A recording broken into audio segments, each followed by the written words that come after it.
as they peel the onion on their supply chain Mhm. all the way to the farmer.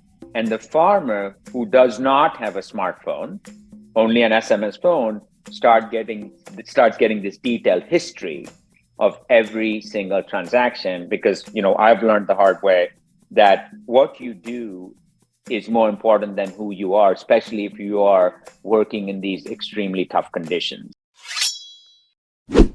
Welcome to Business Ninjas, brought to you by WriteForMe, where you'll hear from business leaders who are out there growing their business and slaying it every day. Learn from the masters. Let's get started.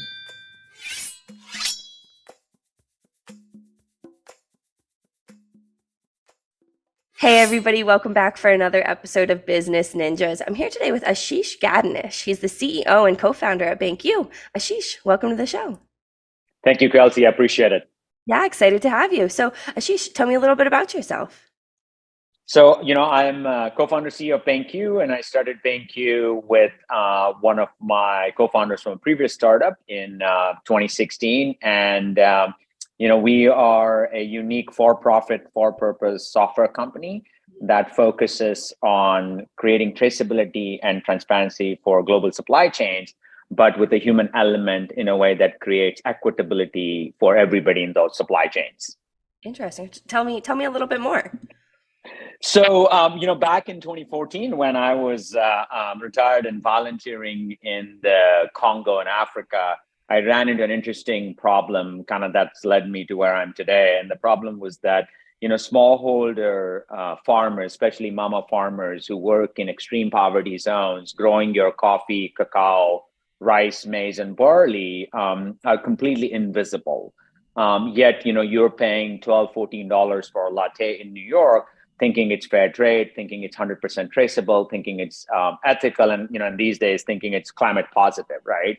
But the reality is that's just not true, because if you look at smallholder farmers who live in extreme poverty or waste pickers who live in extreme poverty, actually are the ones who are doing the hardest work for global supply chains, right? In terms of picking up your coffee or picking up your bottle that's going to become recycled plastic someday. And the problem I uncovered that day was that these amazing human beings, although they are the most important part of the supply chain, cannot actually prove their existence in that supply chain. So it was a twofold problem. One, brands really did not have traceability and transparency in their supply chains all the way to the last mile or first mile. And second, at a human level, these supply chains were not equitable. And it all came down to when one of the local banks refused to let a mama farmer open a bank account. And he said, I can't bank her, but I'll bank you. That's where the name comes from.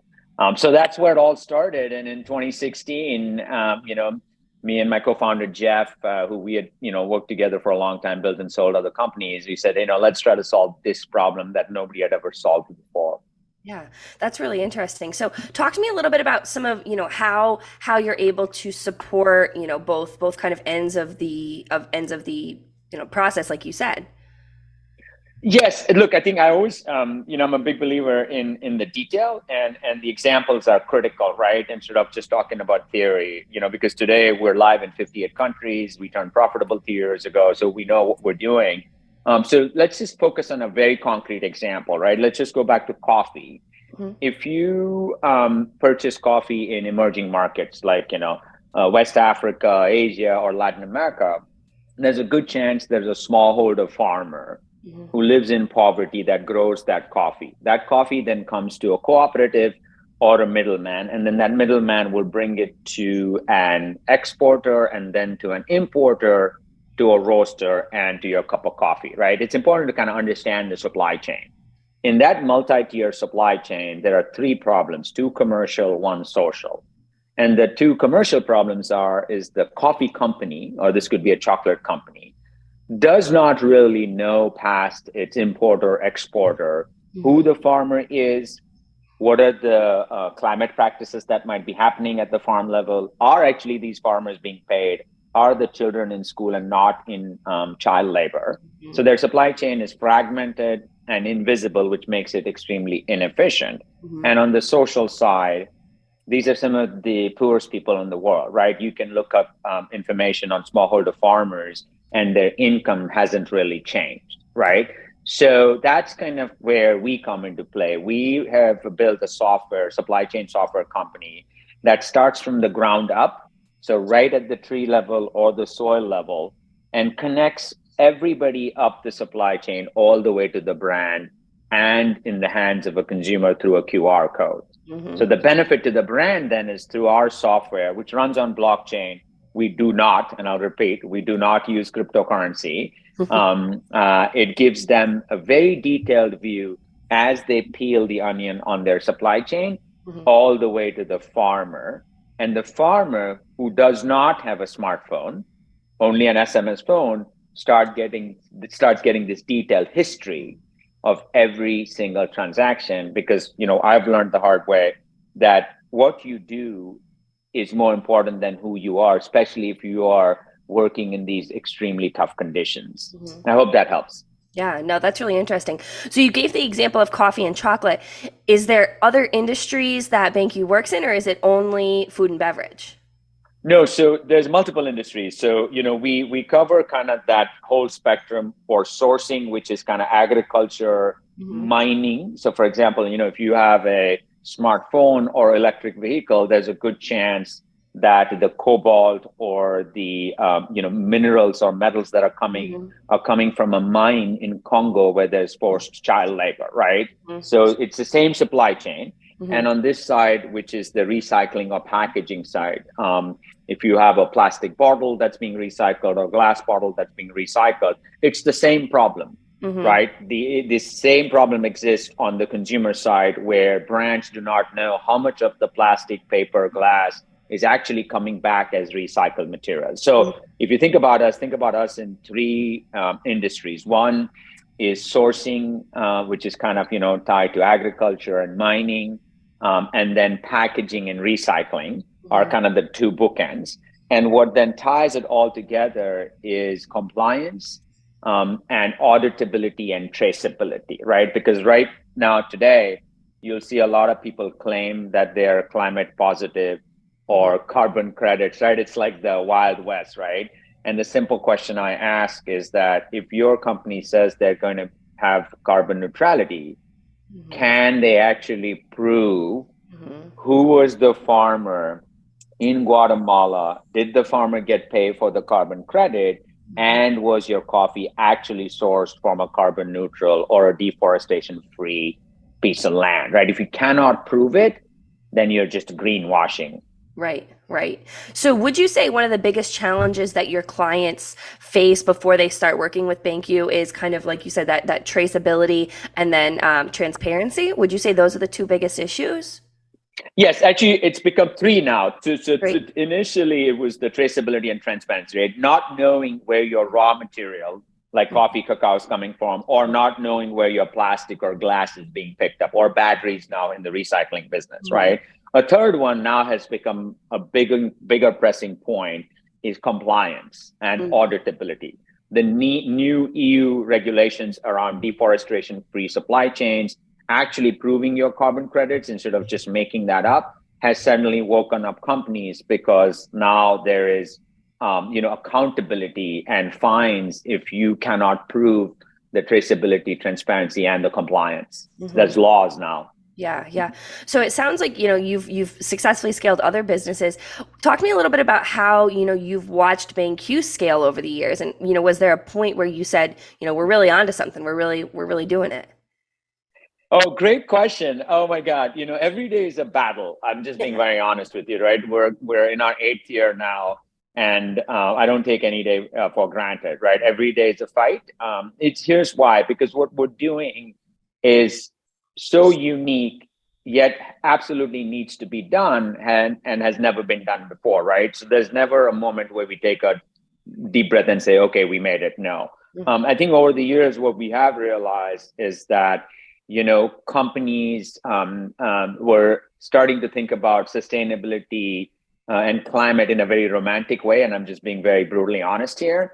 And the challenge was to get people to do the real work, right? It's easy for companies to stand up and say, oh, we are ethically sourced, but if they cannot name their farmers, then how do you say you're ethically sourced, right? So I think what the challenge and the evolution of BanQu has been is to always be true to who we are, which is, at the end of the day, we are traceability and transparency as far as the brand wants to go. So we knew that from day one. But over time, we've also recognized that companies need time to actually unfold their own supply chains. So, we start with say, let's start tier one, let's start tier two, like the cotton issue with the Uyghur Muslim issue that's happening in China, where the cotton is unethical. Most companies don't even know where their cotton comes from, right? And so you have to start small and then bring them along. I hope that answers your question. No, that does. And, I think it's important too to recognize I don't want to call it discrepancies, but the lack of support that a lot of the workers are working through. And I think that BanQu has found a really great niche for itself to be able to, call out those, disparities isn't the word I'm looking for, but you know what I'm saying. Actually, you actually, disparity is the word, right? If you got the right word, here's why. Because think about, the cotton T-shirt that I'm wearing, right? Most people don't recognize that cotton T-shirt starts at a farm where the cotton seed, right, is separated from the fiber, right? Then it goes to ginning, then it goes to yarn, then spin, cloth, and then you're finally wearing it. Along the way, there's a lot of disparity. There's a lot of discrepancy because the factory could be in Bangladesh where a Rohingya refugee could be in forced labor making it. The ginning could happen in the Uyghur region in China where, people are being held in encampment, zones in forced labor, right? So there's a lot of discrepancy and disparity in terms of income, human rights. Yet people will say, hey, this is a ethically sourced cotton without really knowing. So you're right on. Yeah. That's really interesting. So, talking about onboarding process, when somebody starts to work with BanQu, what does that look like? Walk me through the platform. Yes. So the platform is a software platform, right? We're a software as a service platform. We're for profit, for purpose. Our business model is simple. We sell an annual software as a service license fee, just like you would purchase a Salesforce.com or an Oracle, right? And the process of implementation is a very, what I call a crawl, walk, run approach, right? So the first thing we do is sit down with the brand and we map their supply chain in our sandbox. So tier one, tier two, tier three. Oftentimes, companies will hit a brick wall there and say, hey, we really don't know past tier two. So what we do is then we start peeling the onion and say, okay, let's go from tier one to tier two. Let's look at who the suppliers are. And all the time we're putting this in the sandbox so they can see it in real time on their dashboard. Then you go to tier three, and then over, a 12 to 18 month period, they will then get finally to the smallholder farmer or the artisanal miners if you're in mining, or on the recycling side, it could be a landfill or a buyback center where the plastic, ocean plastic or glass is being picked up, but it has to happen very systematically. I hope that helps. Yeah, no, and I imagine too, that might be difficult for companies. I can imagine just them walking through that process and realizing, it's not ethically farmed. Like there's a lot of issues with there. I can imagine that must be a hard process for companies as well. It is, and I think it's getting better. And this is, you kind of mentioned competition when we started the conversation, right? This is kind of where, I think our competitors have, in my humble opinion, not really been clear, right? So our focus is that you have to peel the onion and keep going, right? A lot of competitors will say, we'll give you aggregated data. And so the aggregate data, just going back to the cotton example, right? If you get aggregated data that said, well, the shipment that left Shanghai and got to Bangladesh with the yarn, we know where it came from. And then people says it's ethically sourced. That's actually not true. Right. Because if that shipment in Shanghai couldn't be traced back to a Uyghur farm, then no matter how traceable your solution is, doesn't matter if you use blockchain or not, you still are looking at aggregate data, right? So what is happening is companies are starting to realize that, wait a minute, the aggregated information is actually not the true solution. Mhm. And that's kind of where we have to, first of all, help them unlearn that. Mhm. And then as BanQu rolls out, they can go all the way. Yeah, yeah. What would you say, kind of pivoting a little bit, what would you say one of the biggest misconceptions, either about, BanQu is, or, about ethically farming, materials, or, traceability? What would you say one of the biggest misconceptions is? Oh boy, good one.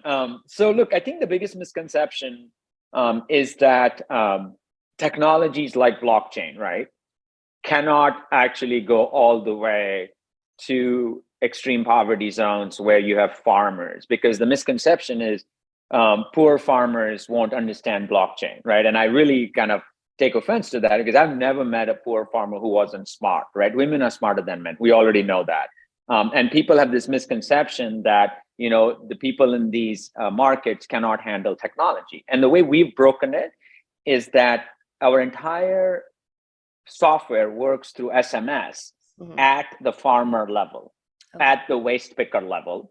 We work in local language to break that misconception. And most importantly, we do not use cryptocurrency, right? So everything we actually integrate with normal local currency. So if you go to the Zambia-Congo border today, for the last 4 years, the smallholder farmers who are using the BanQu technology through SMS, right? So no smartphone needed, get paid in mobile money, local currency on their SMS phone.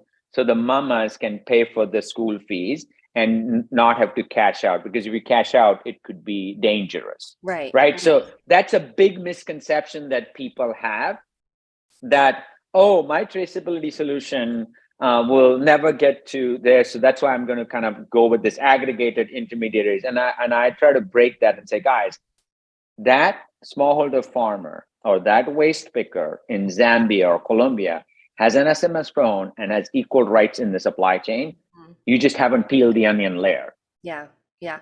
Do you think that's one of the differentiating factors between BanQu and its competition, is that you're able to, not just take it at surface level and say, hey, we understand that it may be coming from a region or an area, that you're able to get down to the individual? Do you think that's one of the differentiating factors? Yes, I would say that is probably one of our big differentiating factors, because we don't own the data. And your listeners might think, wait a minute, what did he just say? We don't own data because we run a non-database blockchain. So the farmer, the cooperative, the aggregator, the brand, they all own their piece of the data on blockchain, right? And that's kind of one of our biggest competitive advantages, is because that farmer gets an equal copy of the transaction through SMS. And that same copy exists with the CEO of the coffee company or the beer company, right? And I think that is kind of, for us, who we are, right? We started this company because we wanted the supply chain to be equitable. And that has become our biggest competitive differentiator. Yeah, yeah. That's fantastic. So, Ashish, as we kind of wrap up this conversation, is there anything that you want to leave our listeners with? Just, knowledge, either about BanQu, about anything else?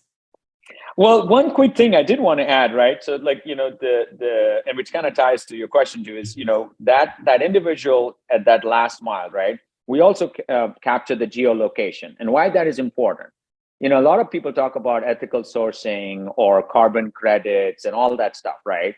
And one of the things that we're trying to educate the market on is that you cannot do any of that if you physically do not know the location of the source. And that is kind of what I would like to leave the audiences with. As you hear about traceability, transparency solutions, or ethical sourcing, forget me, forget BanQu. You have to ask the question, can you go all the way back to the polygon or the piece of land where you think you got your carbon credit? Or can you go back to the actual, street side where the waste was picked up and ensure that mama waste picker or that farmer was compensated and ethically treated while the product is moving in the supply chain? It's just basic, right? It's not complicated. Wow, that's really interesting and super important, obviously, too, to have that information. Absolutely, because it then gives you the credibility to stand up in front of your consumer and say, yes, this T-shirt that you're wearing is ethically sourced, and I can actually trace it back to a cotton farmer, right? Otherwise, it's just, talk, right? Yeah. Well, Ashish, this has been a really great conversation. I really appreciate you taking the time to be on Business Ninjas today. Break down BanQu, break down the importance of, being able to track transferability or not transparency. There's two T's: transparency, compliance, Traceability, and then transparency. compliance, and then It. also equitability too. I appreciate you being on Business Ninjas today. Thank you, Kelsey, for the opportunity.